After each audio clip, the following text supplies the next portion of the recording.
Now on VOD, Christopher Nolan's reasonably anticipated Tenet was an experiment in a few different ways: in visual and narrative structure, in releasing a movie theatrically during a pandemic, in testing an audience's tolerance for a challenging brainbender during a challenging time.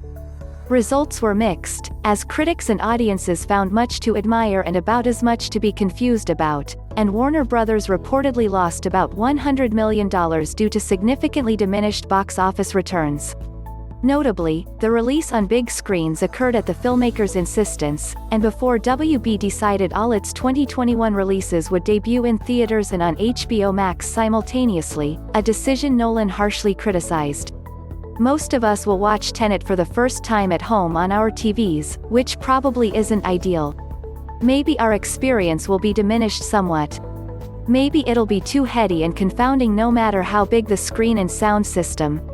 But mostly, maybe we should be thankful that a studio and director have the credibility and gumption to spend $400 million to make something so audaciously original. Tenet, stream it or skip it? The gist: this is where I'd normally contextualize the story by relaying its setting, but this is Nolan effing with us, so time has no meaning. Or maybe time has so much meaning, it transcends one single linear temporal point. From here, I'm forced to employ gross reductionism, because in this film, a whole lot of stuff occurs, and I hung with it for about 45 of its 150 minutes, the plot winding its way through a maze until it found its own tail and ate it.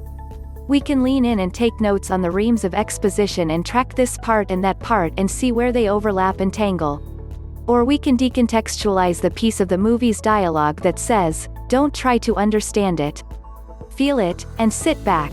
Let it all happen to us and just trust that Nolan made this ouroborosian time travel shit airtight." I mostly did the latter.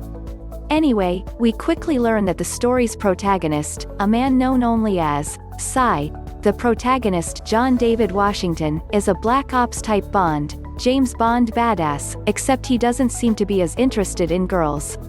He punches and shoots his way through an opening sequence, helping save an auditorium full of Ukrainian symphony-goers from terrorist bombs. Except he's captured and gets his teeth yanked out and his cyanide capsule is confiscated and he gets another prisoner's capsule and bites it but wakes up and his teeth are fine and he's totally not dead. A lot happened while he was unconscious.